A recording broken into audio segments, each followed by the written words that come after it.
Good evening and welcome to this edition of the Hamilton Report.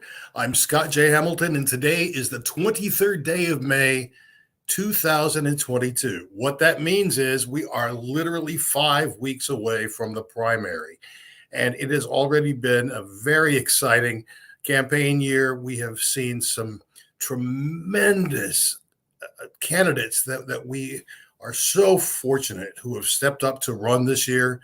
And things are really looking strong right now because people all across the state, Democrats, are getting involved with their county parties, with federations, registering people to vote, encouraging people to request their absentee ballots. And we suggest that everyone does that. Because on election day, we never know, we might wake up sick, we might wake up unable to get to the polls. But if you vote absentee, it's already done. You don't have to think about it again. Of course, you can continue to receive your absentee ballots and not use them, and simply go to the polls on election day, and they'll give you a page to sign that shows that you're not using your absentee, and then you vote as always. But this gives you some time to research the candidates, to think about any questions that may be on your ballot, and to decide ahead of time what's best for you and for your family. So that's just a reminder. And tonight we have a very special guest. I'm thrilled that she could be with us this evening because things are especially heating up in Senate and congressional races in Oklahoma right now. Some great candidates, and I'm frankly loving the fact that there are so many Republican candidates because they're spending all their money bashing each other, and that's a very good thing. Well, we're going to meet our guest in just a moment, but first, we're going to hear a word from our sponsor, BCS Detailing. Don't have time to wash your car yourself? Tired of going to the automatic car wash and getting lackluster results? You better call Sal. At Better Call Sal Detailing, we treat your vehicle like it's our own, providing high-quality, meticulous detailing and cleaning. Ask about our exclusive pickup drop-off service for your convenience. Visit bcsdetailing.com for more information and set up an appointment today. Turn that neglected ride into a fresh new ride at Better Call Sal Detailing. If you use the services of any of the advertisers on this program, please let them know that you heard about them on the Hamilton Report, because we are grateful for their sponsorships. And if you would be interested in advertising on this broadcast or on our Chairs Daily Live, I hope that you'll reach out, because we have very, very affordable rates. It's just enough to cover some of our costs in producing this show every week and the Chairs program every afternoon at 4:15. Okay, I promised you a good guest tonight, and that's exactly who we have for you. It's my pleasure to introduce to you, running for the United States Senate, Madison Horn. Madison, good evening and welcome to the Hamilton Report. Hey, Scott, great to be here. Thanks for having me. I know it took a little bit of scheduling, but excited to be here on this rainy evening. It is a rainy evening in central Oklahoma for sure. And you mentioned scheduling, and this from now till forever, it's going to be impossible to work through schedules because so many people are doing so many things, and all of them good. And I want to just mention to our viewers that I know that there are a number of things happening this evening and frequently on Monday evening with county events, and like the South Oklahoma City Democratic Women's Group is tonight playing bingo. But do remind your family and friends that they can watch this episode and any episode after the fact from both our YouTube channel and also on the party's Facebook page. So, Madison, let's start with, what is it about James Langford that gave you the incentive to say, you know what, I'm going to jump into this race with both feet? Sure, absolutely. I mean, great question. And, honestly, I'm going to bring it back to your initial kind of opening as I was sitting here in the virtual backstage. You talked about this being a monumental race, and we knew already that it was going to be a monumental year coming into, these midterms. What we saw last year in the 2020 election to me was absolutely disgusting, in the division and the questioning of our election integrity. And so for me, that was a huge, huge point. I have a 12-year background in cybersecurity. I also am an advocate for women and just inclusion and diversity, and seeing the lack of attention to marginalized groups, creating space for people, and really bringing the focal point of politics back to their essential purpose. And that is, to me, being a servant of people and getting out of the way of the political noise. To me, that is the main reason why I jumped into this race, and the reason that I am running against James Langford, because I do believe at this point he has been compromised by the Republican Party and is really just a talking soundbite by the extreme right at this point. So for me, it's about serving the people of Oklahoma. Well, I appreciate that. You mentioned marginalized communities, and while this has happened less so at the national level this year, many states have really just worked overtime to further marginalize already marginalized groups. The nonsensical bathroom bills, the anti-LGBT protection bills. It's really extreme, and of course now we're dealing with perhaps the fallout of what will happen when Roe versus Wade is overturned. So there is an awful lot happening right now in states. So what mandate would that give to you as a senator from Oklahoma, Madison? Yeah, certainly. I mean, first and foremost, again, for me, it's all about creating space for individuals and ensuring that they have equal opportunity for the American dream. And I know that sounds cheesy, or you're like, well, what does that mean? Well, I do believe that there are too many groups that have been left behind because politicians or people are in power do not understand day-to-day struggle and understand what people are going through. While I have struggled in my life, I will not say that my struggles are greater than others, but I understand, which has allowed me the ability to have empathy and be able to lead with compassion and understanding. So for me, both my experience through my life journey and as a leader allows me to be a passionate advocate for people who perhaps do not have equal opportunity or have been targeted because of the fact that they believe that they're not leading the right lifestyle that some politician believes is inappropriate. Appropriateness has no place of law.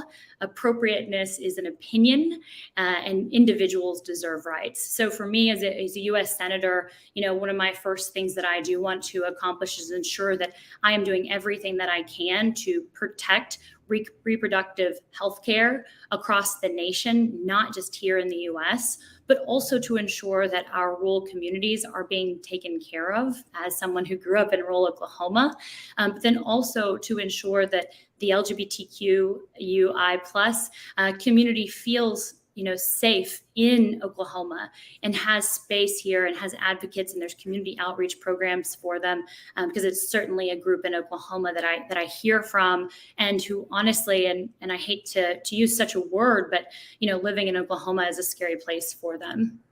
Well, that's absolutely that is the truth. Yeah. And I think that's one of the reasons we're seeing so many young professionals leaving Oklahoma, moving other places. We talk about doctors and nurses leaving Oklahoma to practice medicine in other places. And certainly there is truth to that, but it doesn't stop in the medical field. Rather, we're seeing it across so many lines because people say, I don't want to raise my kids in that environment, or I'm just tired of trying to fit in, and it's never going to change. But what we always say is it will only change if those of us who are here continue to work for that change. Absolutely. Now, tell me, you mentioned rural Oklahoma. Let's take a big step back and talk about your growing up years. Sure. Honestly, I hope people see this on my social media. I've been posting a lot more. I've just, my hometown, especially with the Strawberry Festival just a couple weekends ago. Yes, I grew up in Stillwell, Oklahoma, a beautiful community. My father was an ag teacher. My grandmother was a cafeteria lunch lady, so, always stealing pizza on pizza days from her. And then my grandfather, he worked at the highway barn, AKA he just worked the roads in rural parts of Oklahoma. And there's several other educators in my life, but I mentioned those because they were core in my life, and I have core memories from them. Growing up with my dad, who was an agricultural teacher, always was so busy, not just with his kids in the classroom, but also, running his own farm as well. And the poor guy didn't have sons. He had two sassy daughters. And so he drug us all across the state, going to every single county fair, every single livestock show. And I was covered in God knows what. We just called it dirt, to be polite. But, I really, grew a compassion and understanding of hard work and what that meant. Also learned the importance of my community, because in my community, I did struggle. I grew up in a broken home. I also grew up abused as a child. So, my community did so much of my raising and my external family as well. So to me, it was, growing up in Eastern Oklahoma, I didn't really understand some of the struggle until I moved away outside of Eastern Oklahoma. But as an adult and always coming home, then I realized that no one's taking care of my community anymore. But it was a beautiful, beautiful childhood. I very much enjoyed it and was thankful for the systems that we had in place. I am I'm part of Cherokee Nation, and the school that I went to was part of Cherokee Nation as well. And so I understand firsthand the importance of the tribes and the systems that they have put in place.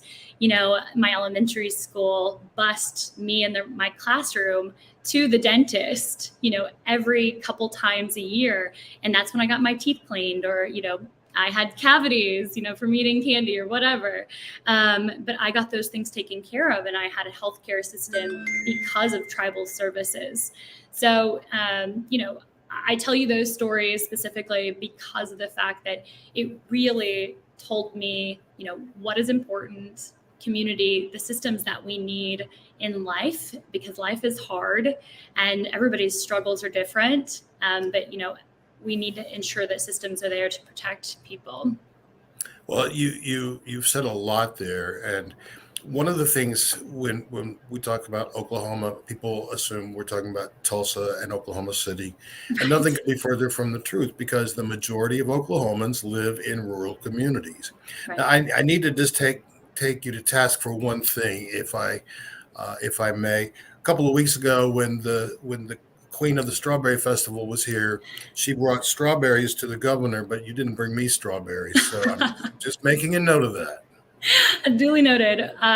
We only got 2 quarts of strawberries. It was my partner's birthday, and I think that he ate them on the entire drive back. But don't you worry, I'll bring you some. Well, let's. You've given us a bit about your growing up years and why you came back to Oklahoma. How long were you actually away from the state working? Sure. So I was away in total of 6 years, but I was really not stagnant in one place. While my zip code was one permanent address, then I traveled 98% of the time for the past almost 10 years. And because of the fact that my job required me to travel every day of the week, other than the occasional Saturday and Sunday. That's taxing work, just being on the road that much. You mentioned cybersecurity. What is cybersecurity? It's funny. I always have these little things around my desk. This is called Mr. Malware. It's kind of just a joke. It was a figurine that I had gotten. But, cybersecurity, it's not as crazy as what people may think it to be, or as confusing. It is complex, but so is every industry. But truly, it is just the practice of, protecting a set of systems. And that can be any set of systems. It could be business processes. It could be critical infrastructure. It could be telecoms. It could be social interactions. It has even physical security implications as well. But primarily in my career, I have worked in telecoms and within the critical infrastructure space. But that doesn't go to say that I haven't done work also with different regulatory entities, as well as collegiate and different type of educational systems as well. You mentioned infrastructure, and it's so interesting that all of Oklahoma's entire congressional delegation has voted against anything that this president has tried to do for the people. And then as a result, then they come back crowing about all the money we're getting from Washington that they had nothing to do with. But you mentioned infrastructure, and I'm bringing that up because so many Oklahomans do not have access to broadband. And when I say, I don't mean affordable access, I mean just access to broadband. When I hear people talk about having to tether to their phone in order to just check their emails at work, that's problematic on so many fronts, especially as we've learned through COVID, with regard to education and employment to a large degree, but especially education.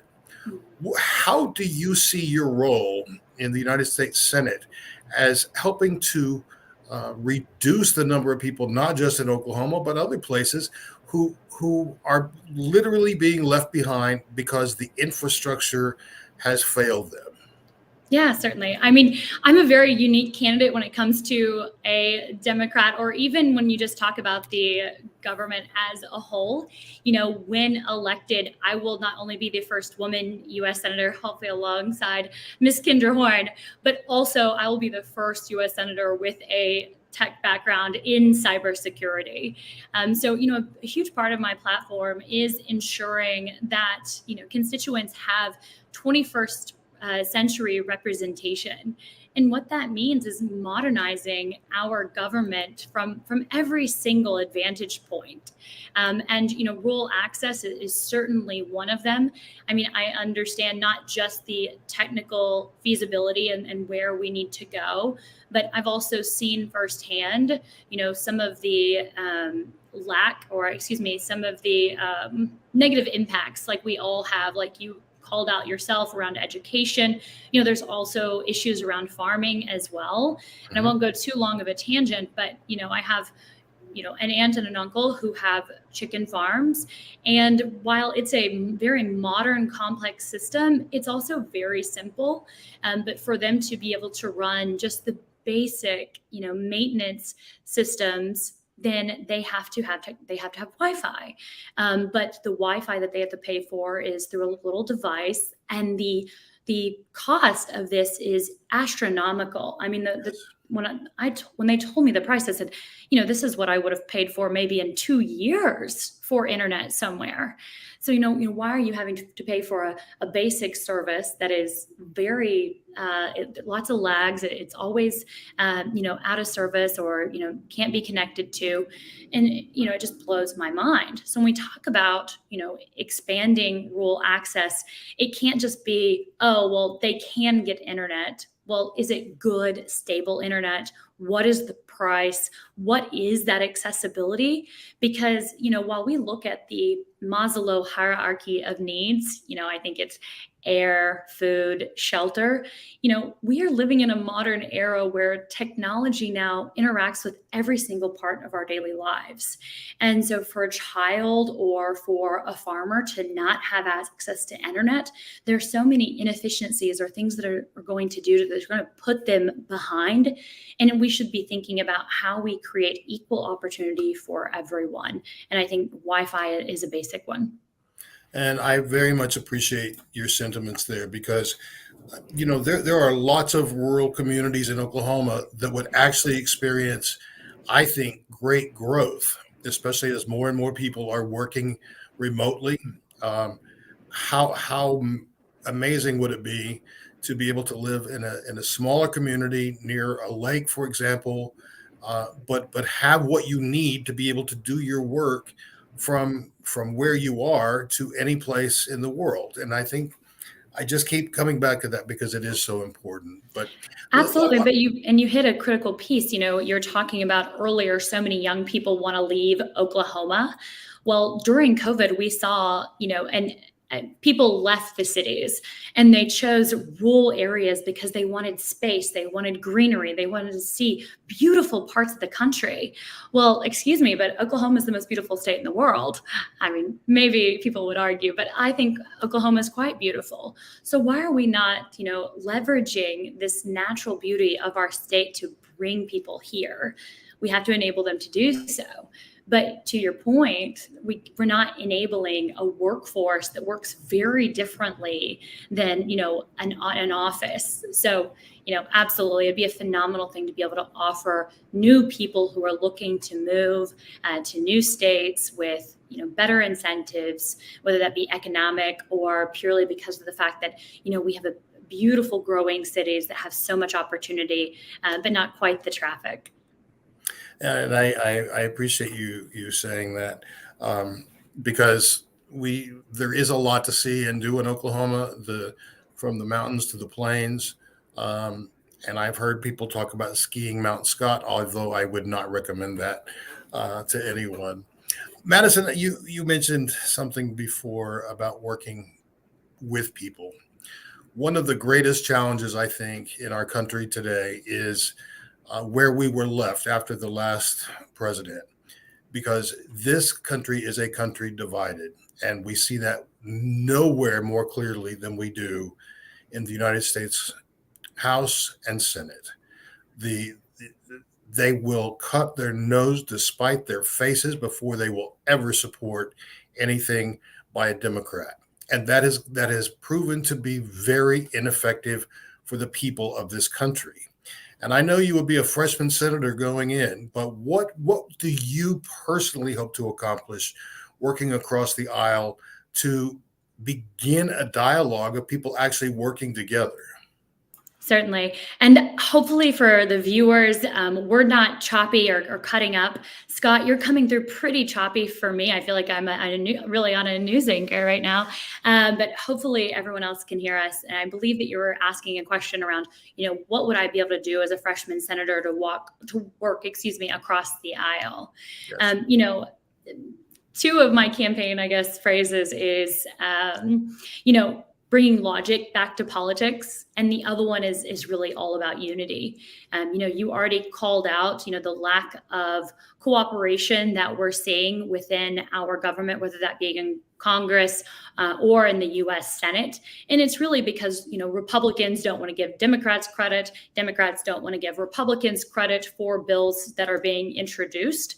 And it's quite unfortunate. So for me, the first thing that I would like to do is to bring unity back to politics and to ensure that we are making decisions for people. And remember that, we are not inner fighting, because it's a personal vendetta. We are having discussion to get to good policy, and that was the reason that we had the two-party system, right?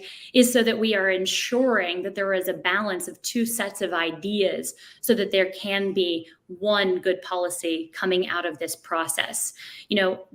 This bringing logic back to politics is to me that entire kind of process of saying, okay, what do the people of Oklahoma, what do the people of the United States of America need right now?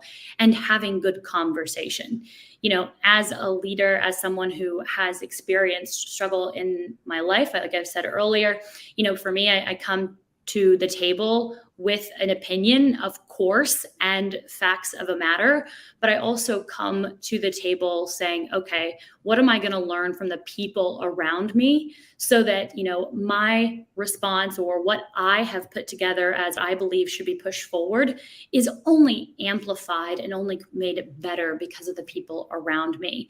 And so, it is serving without ego. And I think that, it will be something that is welcomed and certainly something that is refreshing in the U.S. Senate. And I hope that that's what I can do in winning this election.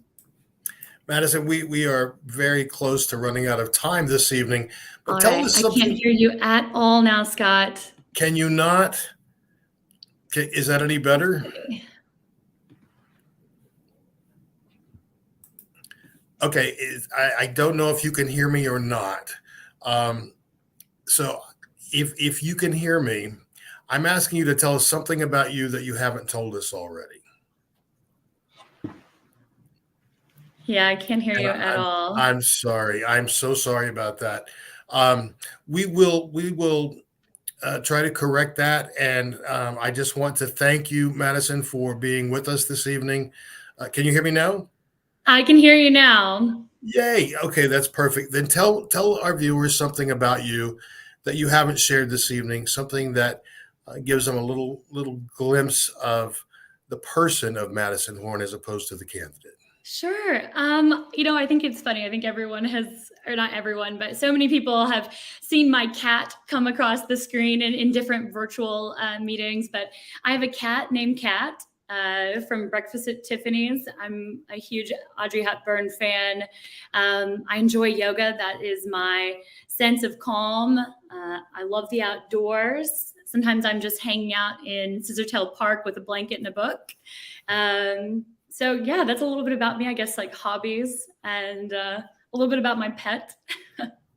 Well, I appreciate that because that's the goal of this program when we talk to candidates is to learn about each one as a person. And you've done a great job of sharing that with us this evening. And Madison, best of luck. Like I said, we are 5 weeks away from the primary. And I know that as soon as you leave this broadcast, you're going to be making more phone calls, encouraging people to vote. And so I'm going to let you get to that. But sincerely, thank you so much for spending time with us this evening, Madison. Absolutely. Thank you so much for having me. And while I know you guys are putting my website out, would love to hear from anyone who wants to learn more about the campaign. Obviously, madisonhorn.com. I think it's most important for you guys to learn about each of the candidates just so that you are informed and can ensure that you trust the candidate that you put forward. Terrific. Well, thanks again. Have a great evening, and we'll talk soon. Sounds great. Bye, Scott. Well, friends, there's something that I need to share with you. We are getting an average of 7 to 10 calls a day, not a week, but a day into the Oklahoma Democratic Party office here in Oklahoma City. And there are people saying, how come I'm not seeing Democratic candidates on my TV? How come they're not on my radio station? How come they're not taking out full-page ads in the local newspapers? And the simple response is that it takes a great deal of money to do that. And while the Republicans are getting money in over the transom from all kinds of outside organizations, our candidates are raising money for themselves. They're putting together their own campaigns and working hard to do that. Similarly, the Oklahoma Democratic Party does not have the funds to do television advertising, billboard advertising. At least we don't without your help. So I'm encouraging you to give very serious consideration to becoming a monthly donor to your Democratic Party. There is no amount that's too small, and we appreciate every single contribution because everything that we do as a party in our state is aimed at one specific goal, and that's electing more Democrats up and down the ballot. From county, city, school boards, throughout our legislature, to the governor's office, to United States Congress, and our Senate. We can't do it alone. We need your help. We've interviewed 2 now candidates running against Senator Lankford, and Joe Glenn will be joining me next Monday evening, which is Memorial Day. So I hope that if you can, you will tune in next week. But if not, I hope that you will catch the show after the fact. Friends, from all of us at the Oklahoma Democratic Party, I'm grateful that you spent time with us this evening. I appreciate your thoughtful feedback after these broadcasts, asking good questions and giving us good suggestions as far as the kinds of things and the individuals that you would like to see on this broadcast. So keep sharing that information. And please, by all means, share this broadcast in your social media so more people can get to know our candidates and understand that Democrats really do deliver for everyone in our state. Until next time, take good care of yourself and know how much I appreciate you for being with us and all you do for the people of Oklahoma. I'm Scott J. Hamilton. Good night.